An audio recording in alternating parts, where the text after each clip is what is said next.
Welcome to Tell Tutorials. In this video, I'll show you how to share a story that you've narrated using the Tell app. I recorded the Pied Piper earlier, so I'll go ahead and share that with my family. Let's tap the thumbnail of the story to get to the summary screen. From here, I can always edit the story. That's the button on the right. Note that when you get to the end of a story, you can tap the share button to share immediately. Back in the summary screen, you can also tap Share Story. So let's go ahead and do that. Now there are several ways to share your story. First, I can share the story with my kids' profiles that I've set up on my device. If you haven't set up any kids' profiles yet, check out our YouTube video on how to set those up.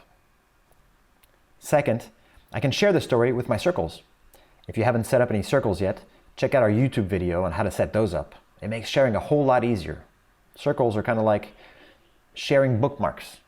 I can either select the whole circle here or just individual people within the circle.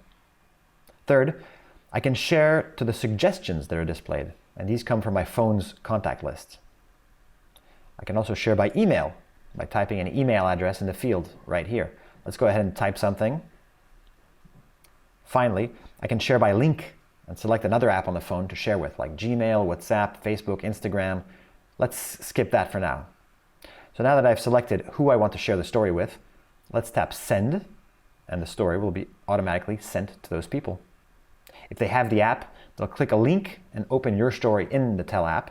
If they don't have the app installed yet, they'll receive instructions on how to install. Really simple.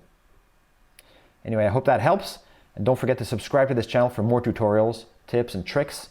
We've also got lots of free stories coming your way that we'll make available right here on YouTube. See you soon.